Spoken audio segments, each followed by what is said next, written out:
Hello and welcome to this episode of Real Musicians Don't Starve. My name is Michael Elsner. I'm so happy that you're here. Today, I want to talk about the fact that the music industry has changed. And we hear a lot of people complain about that. Oh, the music industry has changed. It has. Get over it. Every industry has changed. Let's look at something as simple as transportation. Okay?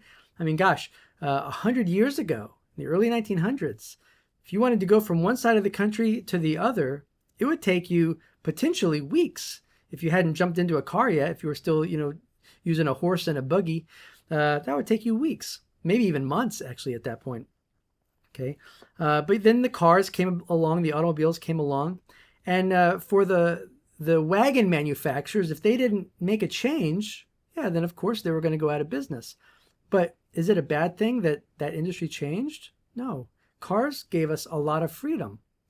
Okay, for many years, the only way to go from one side of the country to the other was via a train. But now we have airplanes, and you can do that in just a matter of hours. Is that a bad thing? I don't think so. I think it gives us a lot of freedom. If something happens and it's the morning and we need to get to the other side of the country by the evening, all we have to do is find a flight that's available and pay for the ticket, get to the airplane or airport, hop on the airplane, and you're on the other side of the country in just a matter of hours. That's a great thing.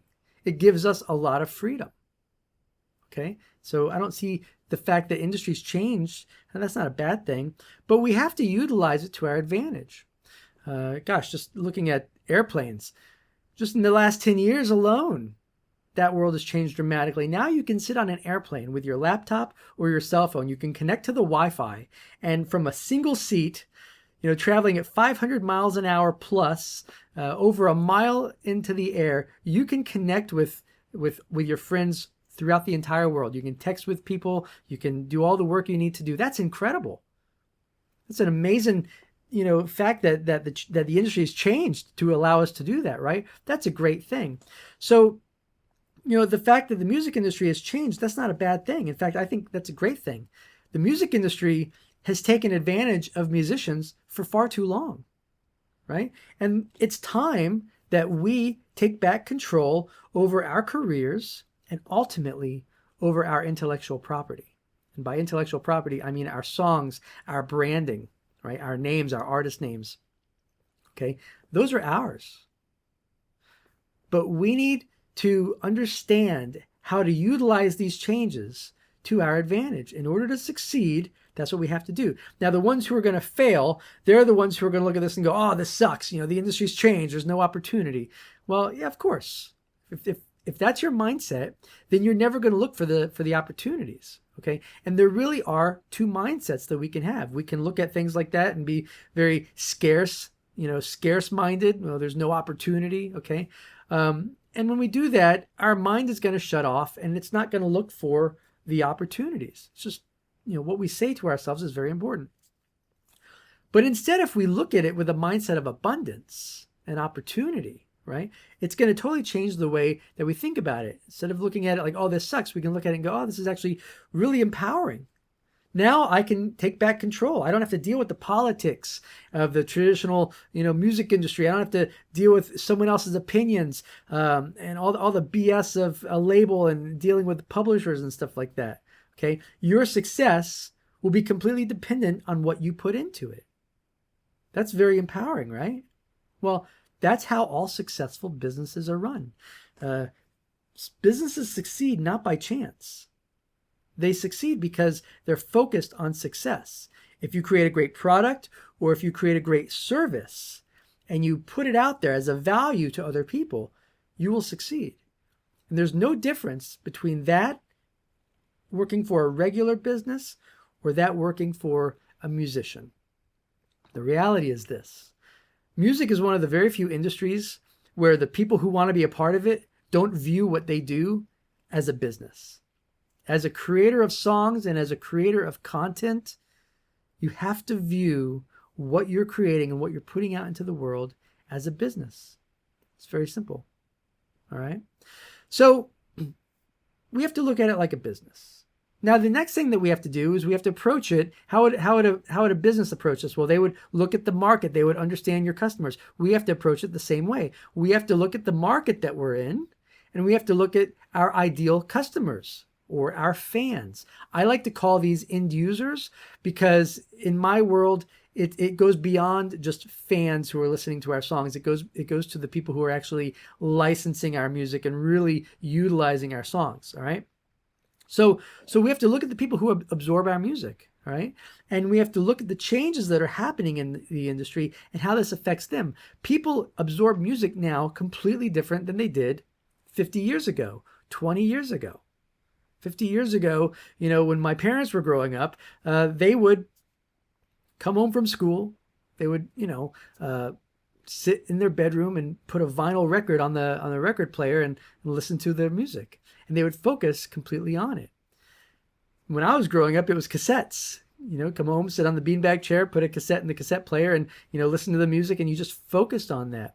But nowadays, people don't really absorb music that way anymore because they have all these other things that are distracting them and taking their attention away. The biggest of which would be the cell phone. With your cell phone, at any time, you can surf the internet, you can chat with your friends, you can play video games, you can get on all these other apps. So sitting down and just listening to music and just consuming music by itself is not the same as it was years ago. So not only has the industry changed, but our consumers have changed. And again, we need to change with them. Any successful business has to change with their clients and their customers. All right. So we have to pay attention to this. The changes are not bad as long as we're able to utilize them to our advantage. How do we do this? Well, we have to start learning about the business that we're in. We have to start actively learning. The days of relying on someone else to do all this stuff for us, finding a manager or an agent, those days are long gone. As the independent musician, it's your job to understand the industry that you're in, understand the game that you're playing. Right? So we analyze our market, we analyze our end users or our fans, we see how they're using music and how they're absorbing music and consuming music, and now it's our job to deliver music to them in a way that's relevant to them, that's of value to them. And we can look at all these different markets. As you learn the industry that you're in, and you start looking at it with an open mind, okay, that mindset of abundance, and you look for all the opportunities, your brain will start finding those paths. It's a wonderful thing. When you tell your brain the right words, when you tell your brain that there's an abundance of opportunity, it opens it up to look for those channels for you. All right. So that mindset alone can completely change the game for you. That's one of the things that we talk about with Real Musicians Don't Starve. Okay. We have the 3 keys to success. We have your skill set. As a musician, that's the time that you spend developing your abilities. We talk about your mindset.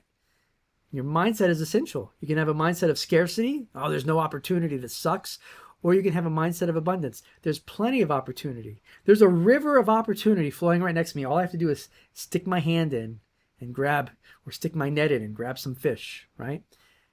When we look at it, when we change that mindset, a whole new world opens up for us, right? And then, of course, we have the actions that we have to take. Okay, those are the three keys to your success: your skill set, your mindset, and your actions. So the action that we have to take then is to actively learn about the industry that we're in.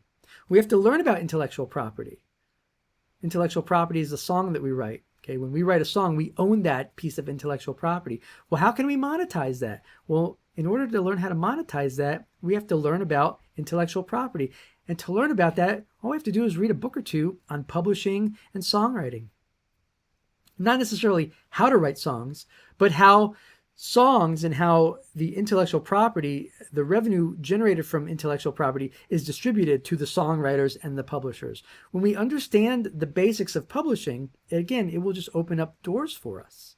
It makes us more valuable in the marketplace, and it allows us to start seeing all the other avenues that we have to monetize our music. There's no shortcut to this. I wish there were, but there's not. You have to put in the time to learn about the industry that you're in. You have to put in the time to learn about your end users and your market that you're pitching your music to. If you're in the pop market, it's a completely different market that you're sending your music out to, different end users than the country market. The pop market works different than the country market, etc. We can go through all the different genres. They're all going to have different end users who you're going to deliver music to them in a different way that's valuable to them. But then you look at the other avenues to generate money from your music. And sync licensing would be just one example. Well, those end users absorb music completely different than your end users in the pop market or the country market. So our delivery aspect is going to be completely different. When we deliver music to our end users in the sync market, we're delivering music to music supervisors, music coordinators, music editors, re-recording mixers. They're going to absorb and utilize our songs in a completely different way than a fan in the pop market would, or a fan in the country market would. So we have to understand the market. And that starts by, again, taking one big step back and learning about the business. Every successful business does that.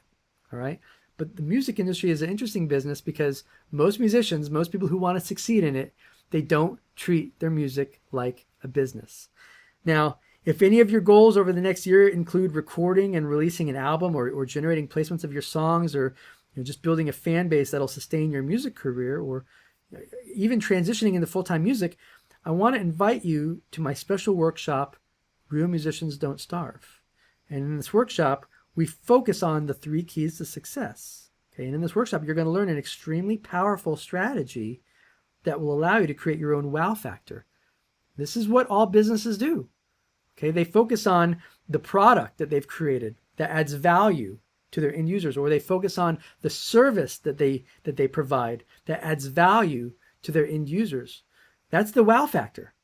So it's really not difficult, right? But we have to look at it in terms of a business. So in this workshop, you're going to learn how to create your own wow factor. And this allows you to attract opportunities to you and your music, as well as remove the financial worry from your life. Why? Because you're creating value to people. Okay, when you create value, value comes back to you. So you can check out this workshop for free at realmusiciansdon'tstarve.com/workshop. But like I said, the music industry is one of those few industries where the people who want to be successful at it, they don't approach it like a business, but you have to. And that's really what the foundation of what we discuss at Real Musicians Don't Starve is, with all the other interviews that I do with all the other successful musicians that I've brought on and will be bringing on to this podcast as well. We focus on those 3 keys to success.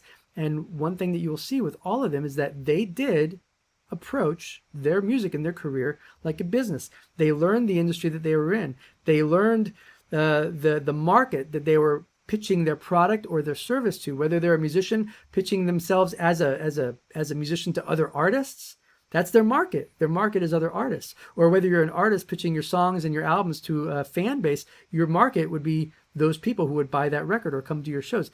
Those are all completely different approaches. Same thing as if you're looking to get your music, say, on TV shows, films, and commercials. That market would be the music supervisors, music editors, music coordinators who work on those shows. So you have to understand the market. In order to be successful, you have to really take a step back and look at the market. Okay, a lot of musicians think of this whole idea of like the field of dreams theory. If I build it, they will come. That works great for a Kevin Costner film. It works great for Hollywood. It is not reality. You can build it. They will not come. People have to know the value that you provide in order to bring people in. All right. So it's very key. It's very important. And it's important to use the right words when we speak to ourselves. When we say the music industry changed, it sucks. Well, when we do that, we're defeated. Instantly defeated. But if we go, yeah, the music industry's changed. Well, let's see where it's going. When you start looking at it like that, a whole new world of opportunity opens up for you. And you start approaching it like a business because you start seeing the value that you can provide along that pathway. Okay, where's it going? Where is it going? How can I provide value down that path? When you do that, you approach it like a business. And the reality is this: real musicians are business owners, and our business is music. Okay, a business is simply just an organization where value is provided in order to make a profit. If you provide value, you will get that profit back to you. All right, that's why you don't have to worry about the financial aspect of it. And unlike starving musicians, who, as we know, operate with that mindset of scarcity and fear, as success-driven musicians, we operate with a mindset of abundance, confidence, and service. We're doers, we are dreamers, we are creators, and we are achievers. We know that our true value is determined by how many people we serve and how well we serve them. Because our reality is simple. Real musicians don't starve. we create value.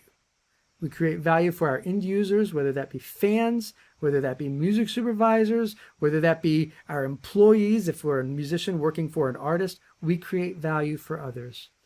That value will come back to us in terms of profits. All right? So with that being said, I will see you in the next episode.